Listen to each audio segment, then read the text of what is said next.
Bom dia, gente querida. Mais uma quarta-feira, mais um dia iluminado, mais um dia que se aproxima da primavera e sempre essa ideia maravilhosa de que o mundo está perfeito para nos receber com tudo que necessitamos para o nosso crescimento. E é uma bênção podermos estar juntos nessas quartas-feiras, né? E receber esse carinho do Dr. Bittencourt e sua equipe. Ficamos felizes também do carinho, da presença de tantos amigos juntos, né? Para que a gente possa orar um pouquinho, né? Que a gente possa refletir um pouquinho. Hoje, em particular, Emmanuel nos traz no capítulo 166 do livro Pão Nosso, como o Fausto já anunciou, este tema chamado A Cura do Ódio, e que se embasa no versículo 12, 20 do capítulo 12 da carta de Paulo aos Romanos, que diz o seguinte: portanto, se o teu inimigo tiver fome, dá-lhe de comer. Se tiver sede, dá-lhe de beber, porque fazendo isso amontoarás brasas de fogo sobre a sua cabeça. É interessante nós observarmos Paulo dizendo isso, porque ele escreve aos Romanos, onde naquela igreja inicial de Roma, naquela pequena comunidade se formando como cristãs, haviam ali judeus, assim também como gentios. Então era preciso de transformar aquela comunidade numa verdadeira irmandade, uma verdadeira fraternidade. Então Paulo escreve aos Romanos falando sobre a edificação da fé, mas não deixa de falar também sobre os deveres cristãos.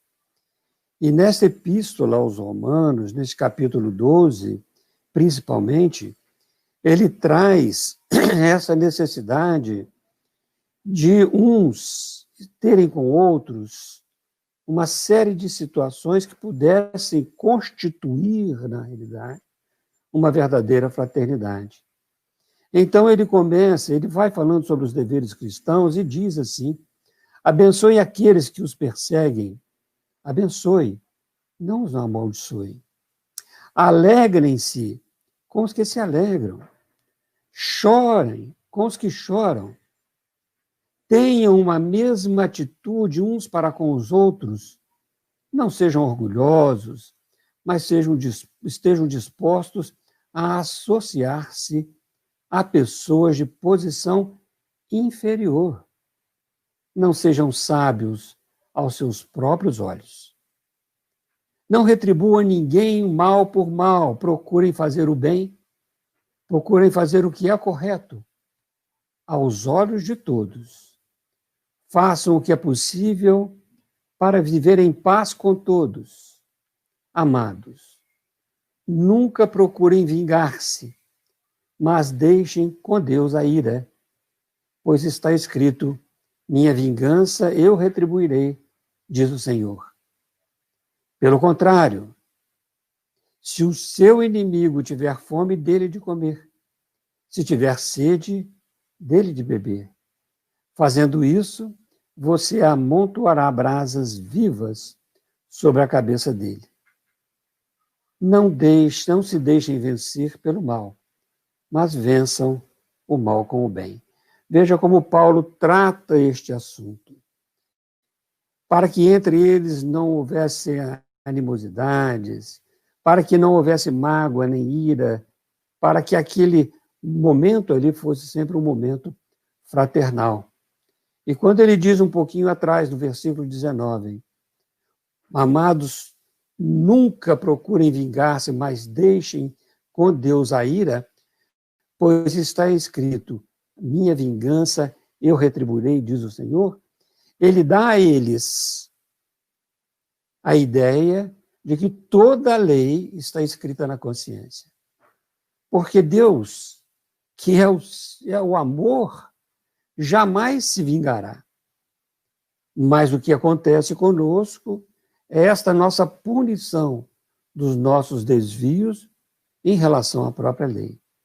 Se Deus é amor e nós estamos buscando a felicidade, nós só vamos encontrar essa felicidade neste caminho ditado pelo amor. Portanto, o ódio é contra toda esta situação. Como diz então Emmanuel nesta introdução dele, né? A cura do ódio é uma das situações que nós devemos buscar mais na nossa vida. Nós estamos aqui nesta reunião buscando muitas vezes o nosso medicamento, deixando o nosso copo d'água para que as expressões do amor dos espíritos superiores da equipe de Dr. Bittencourt possa colocar o remédio necessário ao nosso corpo. Mas Jesus nos trouxe o Evangelho, que é a cura da alma. É a verdadeira cura de todos nós. E Paulo muito bem entendeu isso, que escreveu aos Romanos, neste capítulo 12, todos esses deveres cristãos. Então, nós devemos começar todo este processo dentro de nós. Porque, na realidade, o ódio é uma emoção, é uma paixão da alma. O ódio, como dizem os benfeitores espirituais, e o Fausto já tinha começado a falar um pouco antes, algo similar. O ódio é o amor que enlouqueceu. Isso está lá no capítulo 10 do livro Nos Bastidores da Obsessão, o irmão Glaucus, dizendo.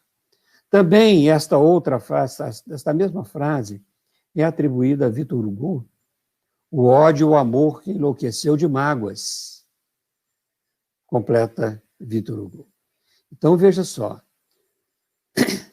naturalmente o ódio surge um momento em nossa vida, porque se ele é uma emoção da alma que resulta desta emoção da ira, da iracidade, que é uma emoção natural, né, da raiva, mas ela se misturada e adoecida, ela começa a enfeitiçar o indivíduo, trazer uma série de complicações. Nós temos que considerar que todos nós temos algo que chama instinto, que é, na realidade, o impulso da vida. É aquele que trabalhamos em nós para tudo que é bom, tudo que é para cima, tudo que é para a vida, pró-vida, alegria, trabalho, entusiasmo, amizade, a família. Isso tudo que nos leva nesse sentido de estabelecer um contato amoroso, isso se chama impulso da vida. Isso tudo nos faz crescer, isso nos faz caminhar, gravitar para esta unidade divina, como nos diz Paulo Apóstolo no Livro dos Espíritos. Agora, nós também podemos deixar que isso enlouqueça, que isso adoeça. Podemos trazer também o que se chama impulso da morte, que, na realidade, quando nós apelamos assim para um desânimo, para o desalento, para a preguiça, para a inimizade, né? Para a indiferença, para a repulsa, para a calúnia, para o ciúme, para a mágoa, qualquer coisa que venha prejudicar este sentido daquela alegria, deste impulso da vida, que nos leva, na realidade, a buscar um sentido, a não buscar o sentido real da vida, isso nós poderíamos definir e chamar de impulso da morte. Isso não é instinto, porque o instinto nunca erra, no dizer de Kardec e dos espíritos. O instinto nunca erra. É a razão nossa, é a nossa situação de inteligência que nos leva, muitas vezes, a não compreender as leis que nos regem, ou entender as leis com os nossos próprios olhos, assim como Paulo disse dentro dos deveres cristãos. O saber nosso, às vezes, é dos próprios olhos, aquilo que somente para nós interessa. E isso chamaria impulso da morte. Então, tudo aquilo que faz cair, né? Tudo aquilo que faz a vida ser depreciada, aí nós encontramos também uma coisa chamada ódio. Então, o ódio, gente, é uma força terrível, porque ele tem a mesma força do amor, só que em sentido ao contrário. Então, é uma força terrível, que vai prejudicando a criatura, que vai prejudicando o ser, que vai maculando a alma, não é isso? E vão destruindo, isto vai destruindo o indivíduo, infelicitando a criatura, infelicitando a qualquer um. Então, o ódio nunca traz felicidade, sempre traz infelicidade, sofrimento. Poderíamos dizer que o ódio tem muitos efeitos. E cada um deles é pior do que o outro. Por isso que Emmanuel começa a se preocupar com isso e coloca a cura do ódio, não é isso? Porque é uma força muito destrutiva e que começa, na realidade, como um pequeno riachozinho ou uma pequena chuvinha e vai se tornando uma tormenta. Né? Por quê? Porque quando ele começa é difícil detê-lo. É uma força que não para. E aquele que detém o ódio, aquele que está alimentando o ódio, se ele não cair numa realidade muito positiva, de que esta força, esta energia é uma coisa negativa que ele está impulsionando, que ele conduz, não terá termo. Ele passa o ódio não desta vida também para outra vida. Ele desencarna odiando e continua odiando. Então, portar o ódio, como os dizem os nossos amigos espirituais, é como se a gente estivesse carregando lixo na alma. Por isso vale a pena, né, nós buscarmos pensar em dominar esta força descontrolada, descompensada. Essa força que, na realidade, o ódio traduz. Se serve apenas para nos fazer morrer um pouco a cada momento que nós temos ódio. O ódio é o amor que enlouqueceu. Portanto, a cura do ódio é o amor que trará a alegria. Vale a pena nós pensarmos, vamos a pensar realmente, que o ódio não tem sentido. Depois de 2000 anos da vinda de Jesus à Terra, que nos propôs amar os inimigos, o Fausto trouxe muito bem essa lição de hoje. A amar os inimigos, a orar por aqueles que nos perseguem e nos caluniam. Não há sentido nenhum alimentar qualquer coisa dentro de nós, esta força do ódio que só faz mal a nós mesmos. Porque o ódio não pode alcançar aquele que está no caminho do amor. Como o ódio não alcançou Jesus. Fizeram dele o que queriam, mas dentro dele nada levou de infelicidade. Porque ele não assimilava essas características de paixões ruins. Aliás, espírito puro não tem paixões ruins. Os espíritos bons já não têm más paixões. Os espíritos bons já cultivam o desejo do bem continuamente. Imagina os espíritos puros. Então, jamais Jesus agiu com qualquer ideia, com qualquer sentimento menos favorável ao amor. Muito pelo contrário. E quando ele fala da família, ele nos situa numa condição muito interessante. Porque ele vai dizer que a família é aquela que faz a vontade do próprio Pai que está nos céus. Esta é a verdadeira família. E lá no livro dos Espíritos nós vamos ver que quis Deus, está lá quando quis Deus, é lei, que nós vivêssemos em família para que pudéssemos aprender a amar como irmãos, ou seja, a fraternidade universal. Então, não faz sentido ódio na nossa vida, em qualquer situação. E é interessante nós buscarmos aquela frasezinha dos benfeitores. O ódio é o amor que enlouqueceu. Porque nós só temos ódio das pessoas que amamos. Nós só construímos algo ruim quando nós deixamos adoecer aquilo que a gente chama de amor. O Espírito Lázaro nos faz lembrar, no Evangelho segundo o Espiritismo, que o homem, no seu início, só tem instintos, depois sensações, depois sentimentos, e a expressão maior do sentimento é o amor. Então, nós começamos por aí. Agora, acontece que neste meio caminho de viagem, nós deixamos nos envolver por uma série de coisas, da indiferença, da desconfiança, da calúnia, uma série de situações mentirosas para a nossa vida espiritual. E muito mais, a mágoa. Que a mágoa é aquela brasa que nós guardamos no coração e quando ela está apagando, a gente assopra e não deixa ela apagar. E ela vai se transformando em ódio. Este amor que enlouquece. O ciúme já é um amor enlouquecido.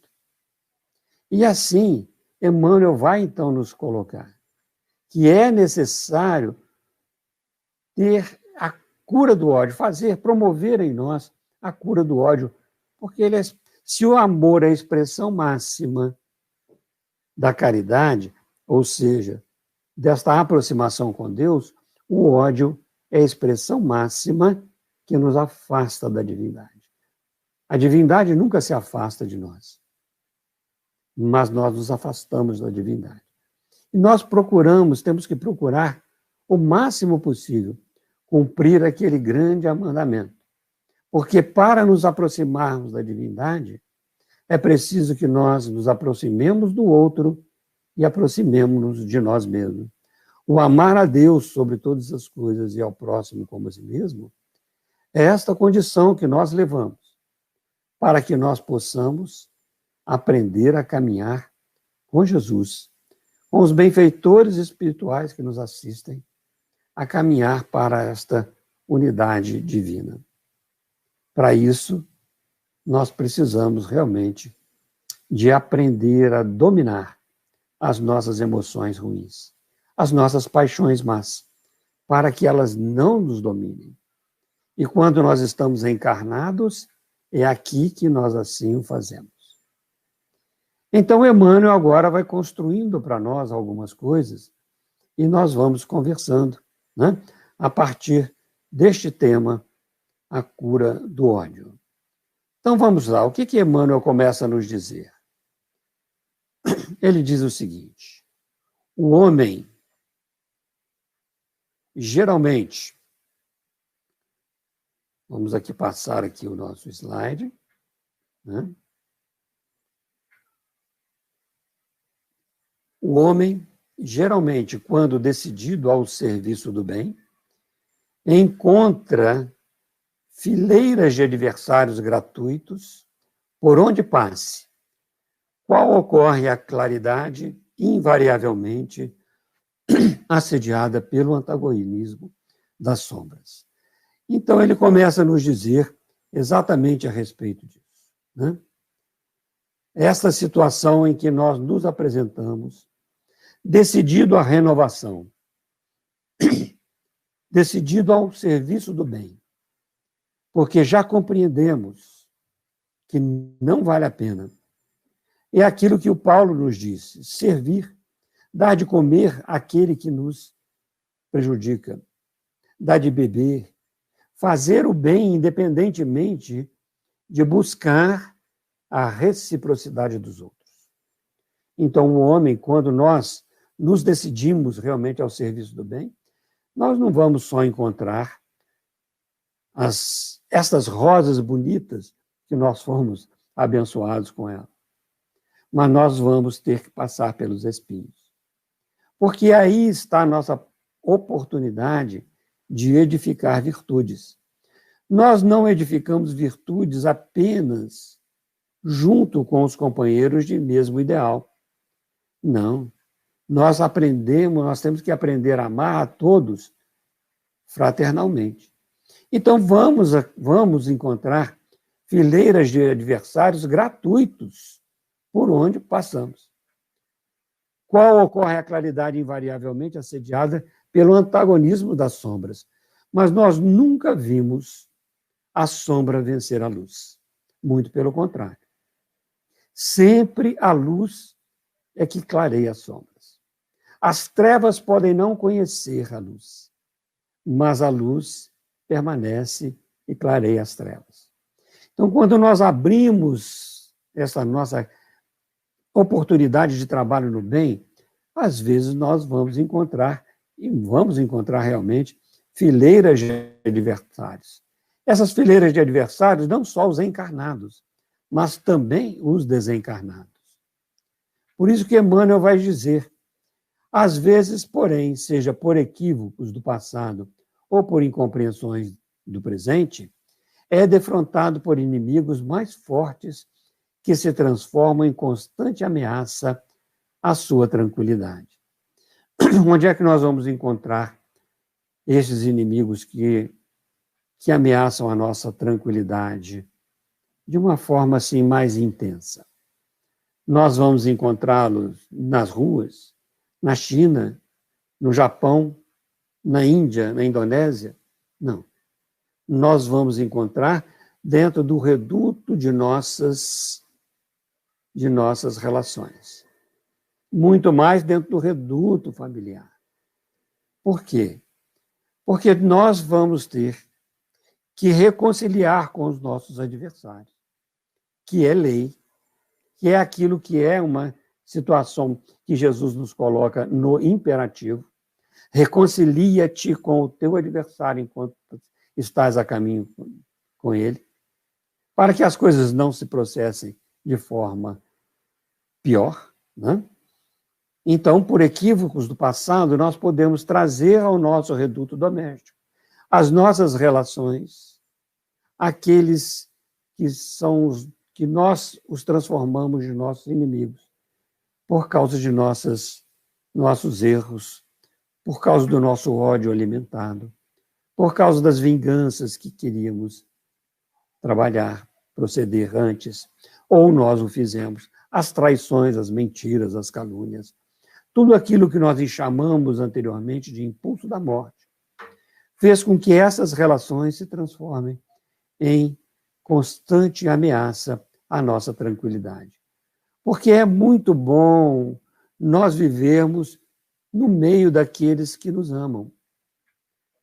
Mas se nós somente saudarmos aqueles que nos amam, que nos saúdam, que vantagem, o que nós estamos fazendo dentro de nós? Isso é muito fácil. É lógico que devemos trabalhar por um meio cada vez mais harmonioso, porque isso é da lei. Mas situações do passado ou do presente podem nos levar a estas contrariedades, a estes problemas que nós estamos vendo, que Emmanuel traz aqui para nós. Então, quando nós começamos esta força inicial dentro de nós, onde que nós vamos encontrar os primeiros empecilhos? Provavelmente no lar.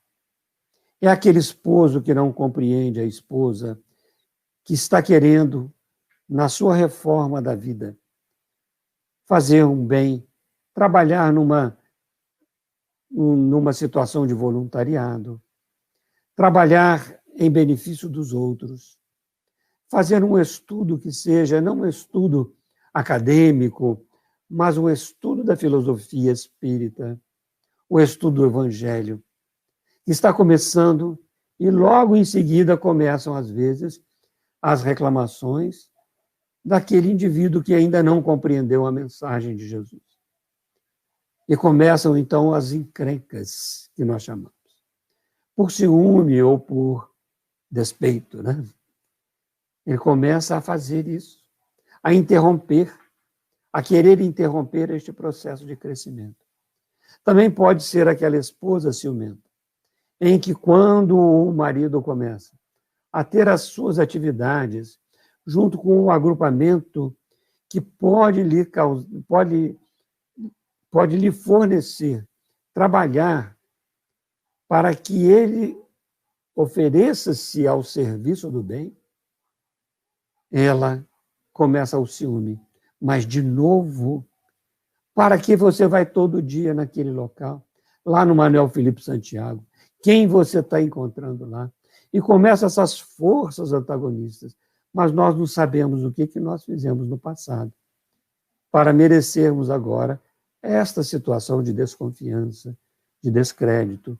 Porque isso é expressão do ódio. E, às vezes, essas expressões são tão mais fortes, são tão fortes, e causam verdadeiras inimizades. Para isso, Paulo, então, vai nos recomendar os deveres cristãos.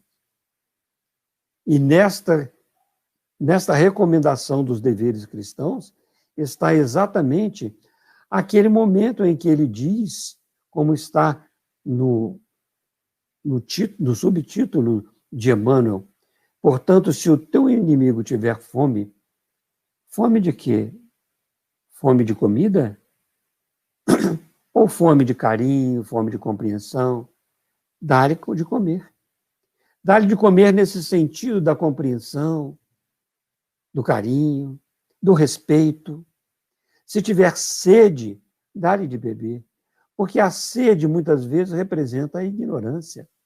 A ignorância completa daquilo que nós podemos fazer com que mate a sede, compreendendo, trabalhando a tolerância, a paciência, mostrando que, na realidade, por intermédio da nossa conduta, nós merecemos aquele respeito que deve haver.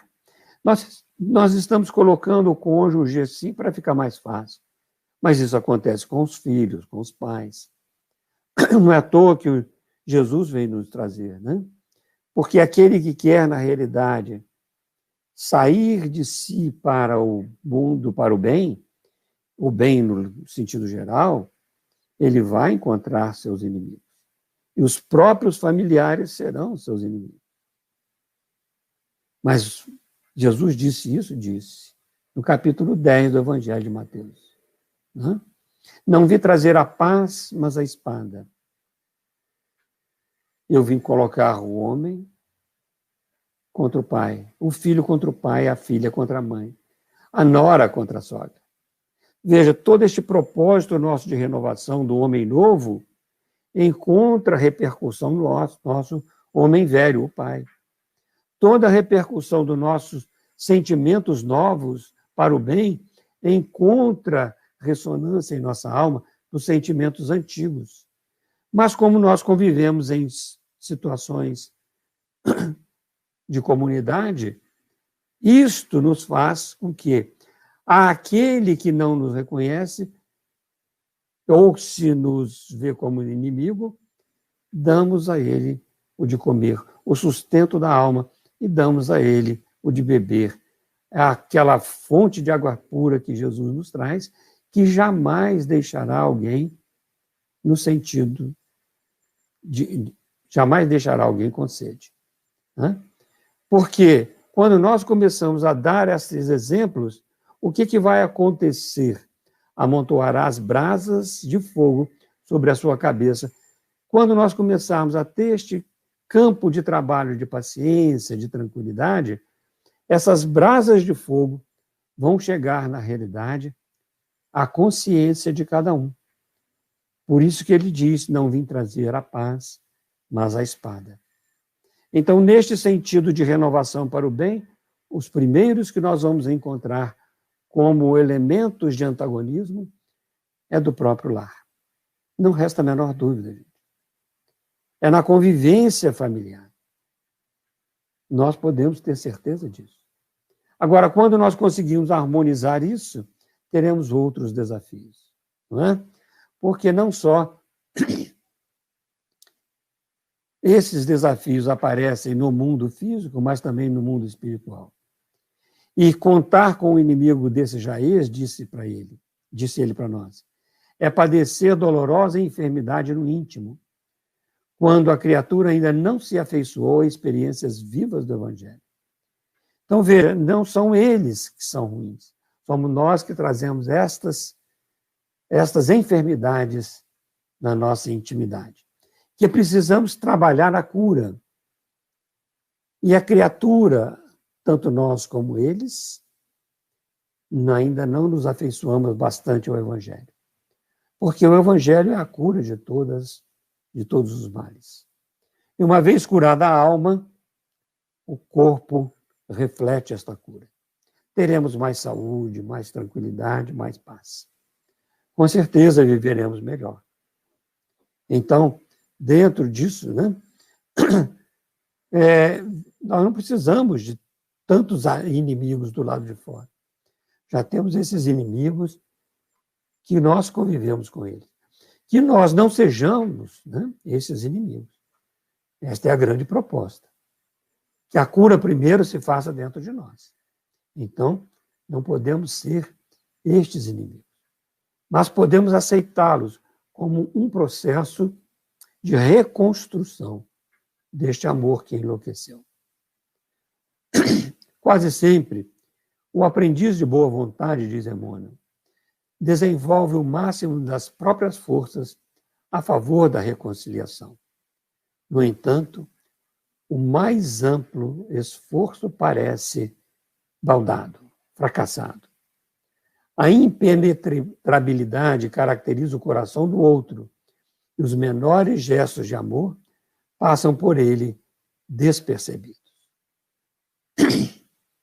Isso é que nós vemos tantas relações desfeitas, tantas situações complicadas, elas vão sendo prejudicadas por esta impenetrabilidade do coração. O coração está como pedra. O coração não está aberto ao sentimento do perdão, que é aquilo que o nosso companheiro Fausto nos falou inicialmente. E é aquilo que o doutor Bittencourt tão carinhosamente nos trouxe hoje também. Nosso coração precisa de abrir para esses gestos de amor. Então, veja que isso traz diretamente uma correspondência de situações. Tanto o coração daquele que está empedernido deve se desmanchar, deve colocar novas sementes do amor ali dentro. Deixar abrir a fresta da claridade, do sentimento puro, mas o nosso também, da mesma forma. Porque se não soubermos perdoar, mesmo aquelas incompreensões, o ódio vai perdurando. Ele vai transformando num verdadeiro caudal, numa tormenta, porque quando ele começa é difícil estancar. É muito difícil. E isso não traz nenhuma felicidade para o indivíduo. Não traz nenhum espaço para que ele possa, na realidade, buscar este amor, buscar esta compreensão daquilo que acontece. Então, paciência, tolerância são expressões do amor. Humildade em perguntar a nós mesmos: será que não sou eu que estou errado? Ou que estive errado no passado e preciso agora mudar, melhorar? Com certeza. Então veja que nós vamos entendendo com Emmanuel este processo de construção da paz. Kátia cantou para nós: a paz de Deus começa em mim, a paz do mundo começa em mim. Então eu tenho que aprender a traduzir esta construção da paz a começar de mim mesmo. Continua Emmanuel para nós. Contra esta situação, todavia, o livro divino oferece receita salutar. Desculpem, gente, eu tenho que tomar uma água aqui.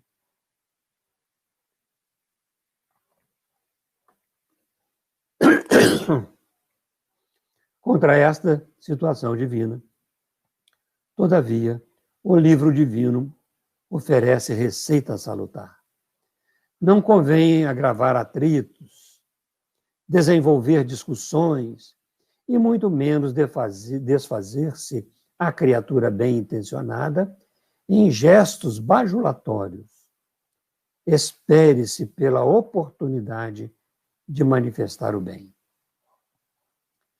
O silêncio muitas vezes ajuda. Muitas vezes ajuda. E ele precisa de esperar o momento certo.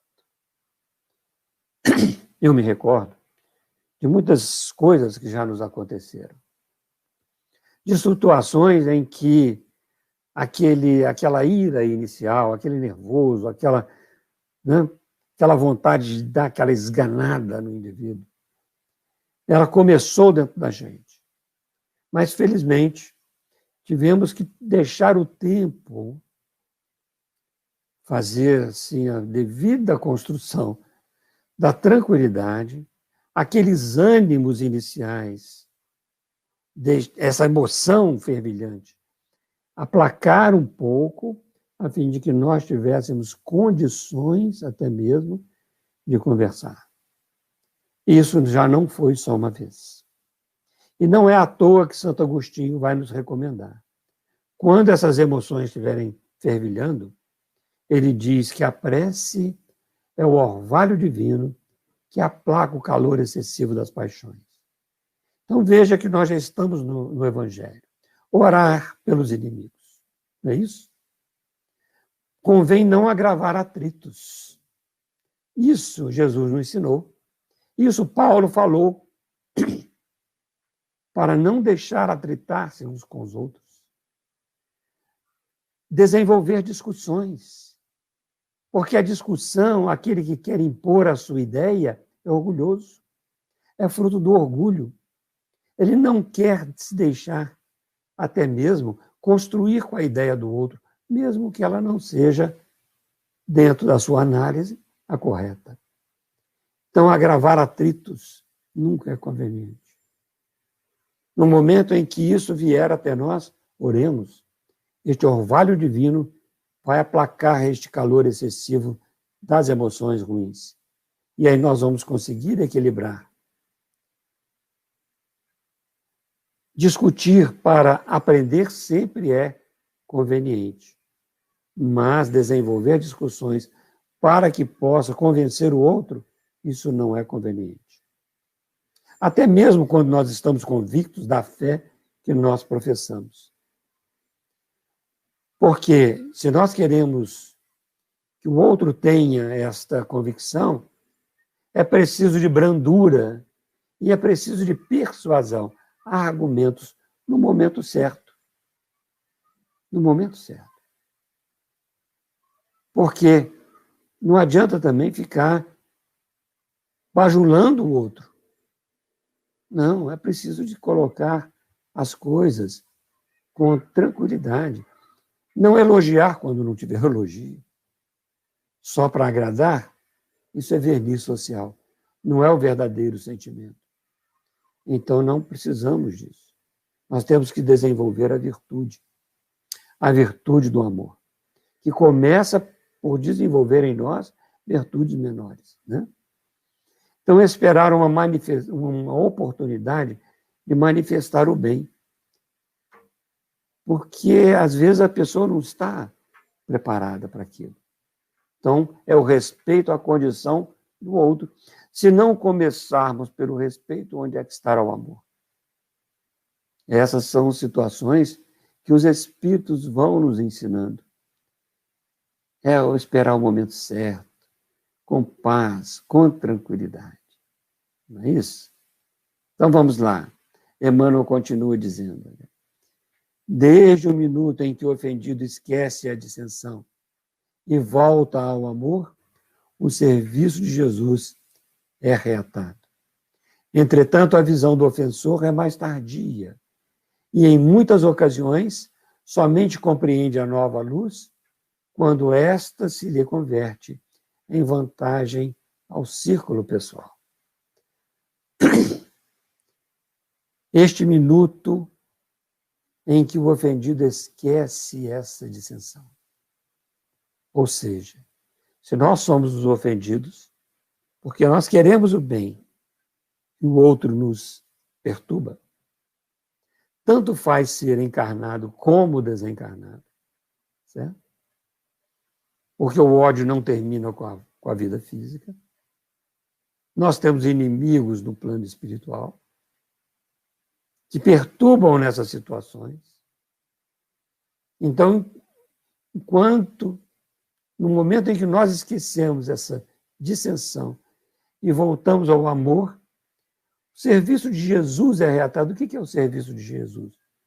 Senão a implantação do reino divino dentro do coração do homem. E que é preciso de boa vontade, e é preciso de compreensão, é preciso de calma, é preciso de tantas coisas, que é exatamente essa sementeira de virtudes que devemos fazer crescer nos canteiros da alma. Então, veja, dissensão nunca vale a pena. Por isso que é bom esquecê-la. E é um exercício do perdão, porque ele sabe que se ele perdoar naquele momento, a aproximação vai ser melhor. Por isso que é o serviço de Jesus reatado. Desde o minuto, no instante, em que o ofendido cesse a dissensão, acalme-se, isso já começou a reatar. E aí nós podemos dizer que, nesse momento, Jesus está entre nós. Mesmo que as ideias sejam divergentes. As posições sejam divergentes, não tem problema. Mas quando nós queremos 2 ou 3 pessoas estar junto de Jesus, temos que nos enriquecer para o bem. Se o outro não pode fazer a parte dele, faço eu. Porque a proposta é reconcilia-te, é reflexiva, é de nós para os outros e não dos outros para nós.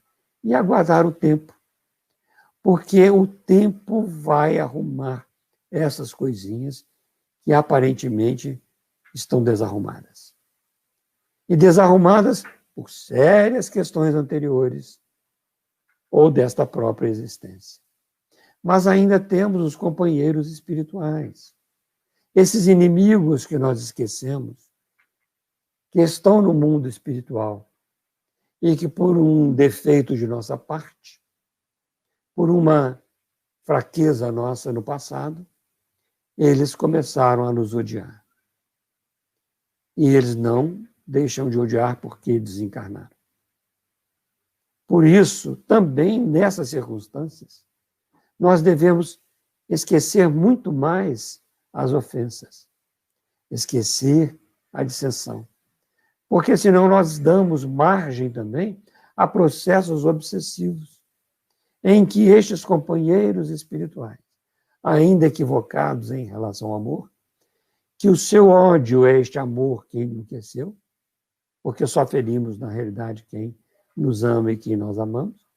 Então, na realidade, quando começa esse processo de obsessão, de trazer de lá para cá as intuições para que haja essa dissensão, é hora daquele que já conhece Jesus começar o serviço imediatamente de amar mais, de esquecer, de se acalmar.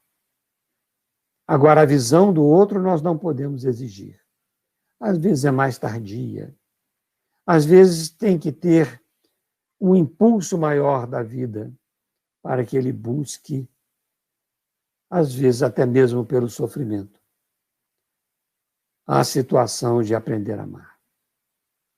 Somente compreendendo a nova luz, quando ela se converte em vantagem pessoal. Aquele que sofre não quer sofrer. Então, se ele faz o outro sofrer, e ele vai deixar de sofrer com isso, fazendo o outro sofrer? Nunca. Mas quando ele conhece essa vantagem pessoal, essa vantagem para ele, que se ele deixar de fazer o outro sofrer, ele também vai sofrer menos ou vai parar de sofrer. Compreende essa nova luz. É aquela abertura da janela da consciência, né? Aquele momento em que nós deixamos a claridade agir. Imagina um quarto todo escuro, onde há só o indivíduo ali, sofrendo nas suas próprias trevas interiores. De repente, um raio de sol penetra e ele enxerga alguma coisa. E ele vê e não pode ser deslumbrado com a luz total, porque cega o indivíduo. Mas ele começa a abrir os olhos, abrir as frestas da janela, para que a luz penetre neste seu aposento.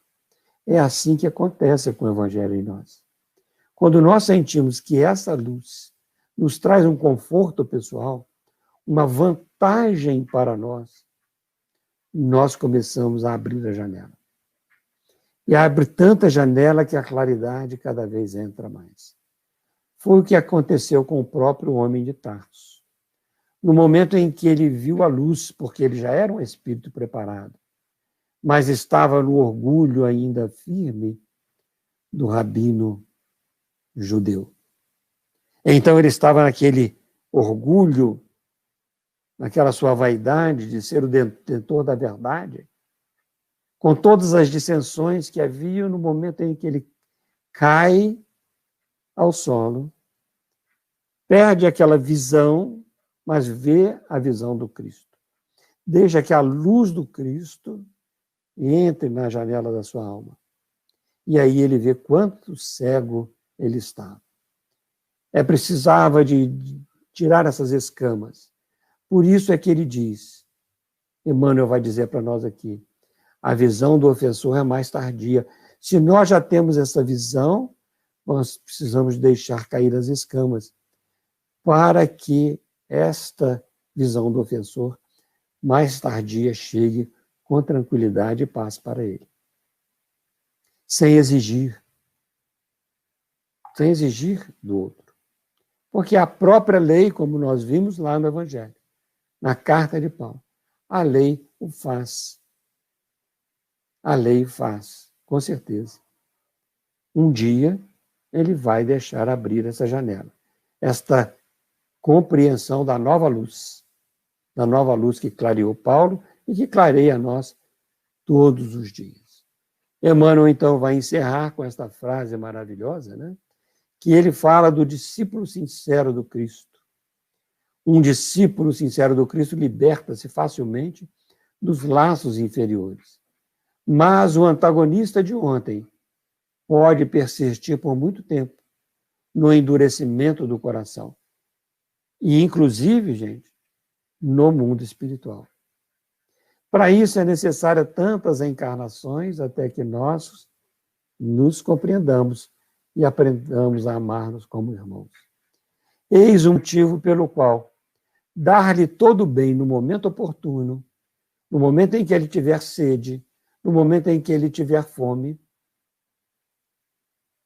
no momento oportuno, é amontoar o fogo renovador sobre a sua cabeça, curando-lhe o ódio cheio de expressões infernais, tirando este impulso da morte do próprio indivíduo.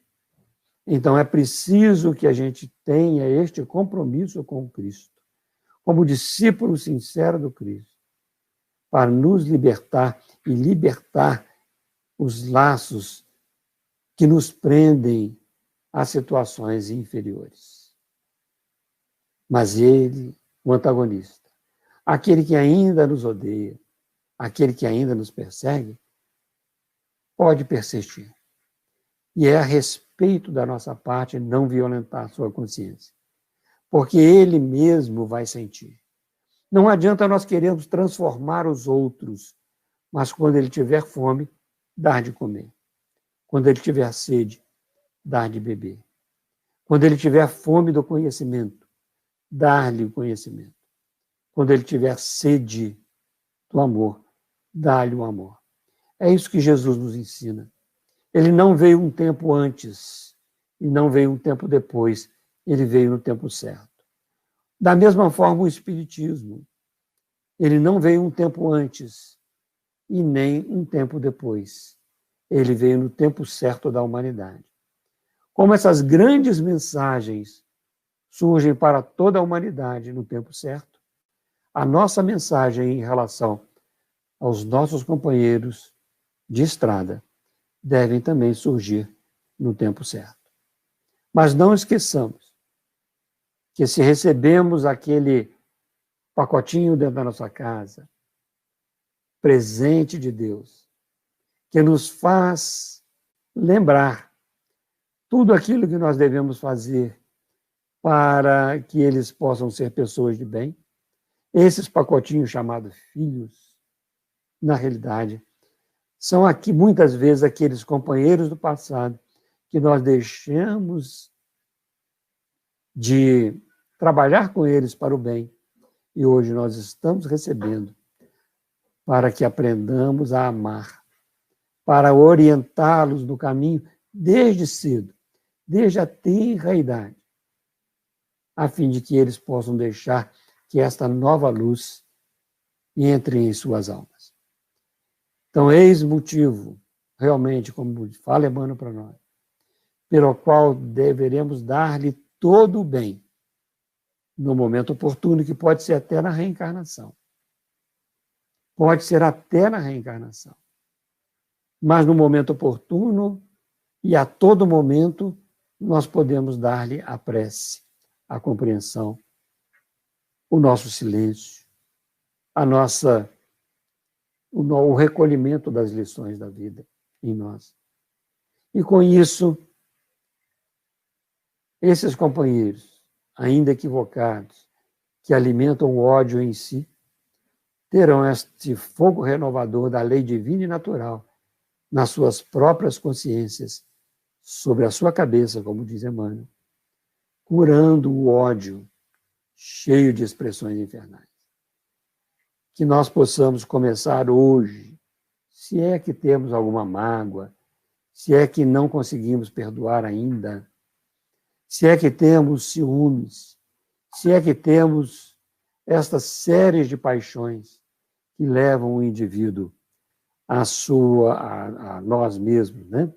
A esses momentos ruins, que nós possamos, na realidade, começar hoje esta nossa cura do corpo, esta nossa cura de todas as mazelas da alma, de todo este amor que enlouqueceu, para que tenhamos não mais o impulso da morte, mas para que tenhamos, sim, o impulso da vida.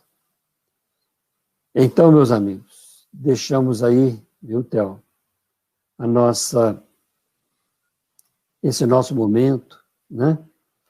Que para mim foi uma grande oportunidade, aprendendo aí desde as primeiras lições, a paz de Deus começa em mim, amar os seus inimigos, a grande mensagem do Dr. Bittencourt para nós, este amor que ele nos tem, que vem curar, ajudar-nos a curar o corpo, mas muito mais a curar as nossas próprias almas.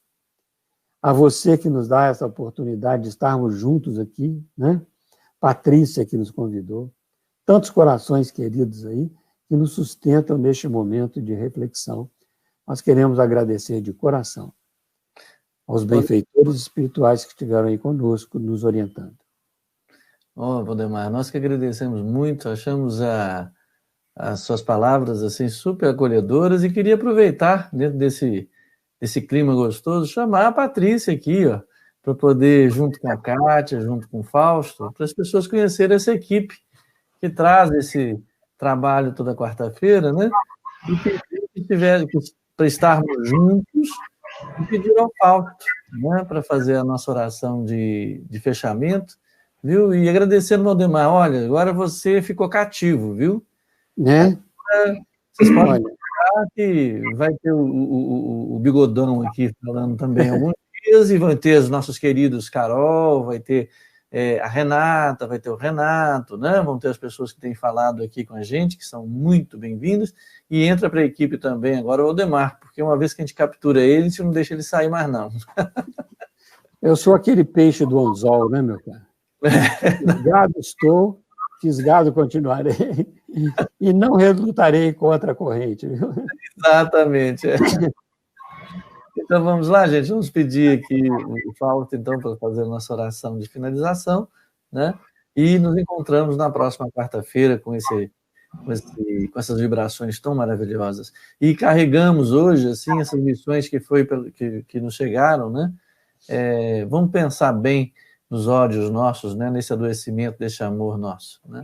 Eu acho que é uma questão que tão bem esclarecida pelo Waldemar, que nos ajuda na nossa caminhada. Tá bom, gente? Vamos lá? Olha aí. Obrigado, Waldemar. Que Obrigado, Jesus te abençoe. Muita paz, viu? Bom, meus irmãos, estamos chegando ao final de mais uma reunião de amigos dos dois planos de vidas. E carinhosamente agora elevemos os nossos pensamentos, trazendo ou continuando com Jesus no coração e dizendo para Ele: obrigado, Senhor.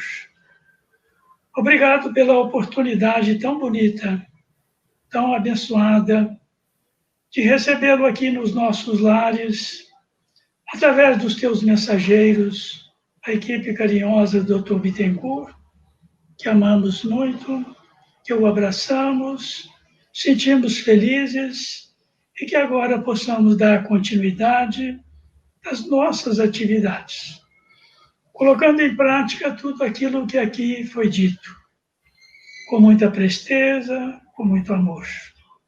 Que as bênçãos do Mestre, então, estejam no coração de todos, nos lares de cada um, e que possamos sentir essa paz em cada momento da vida.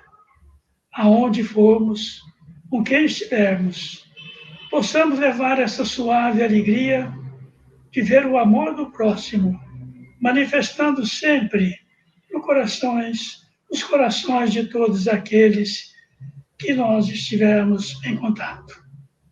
Seja assim, então, Mestre querido, a nossa alegria, a nossa gratidão, e nos despedimos.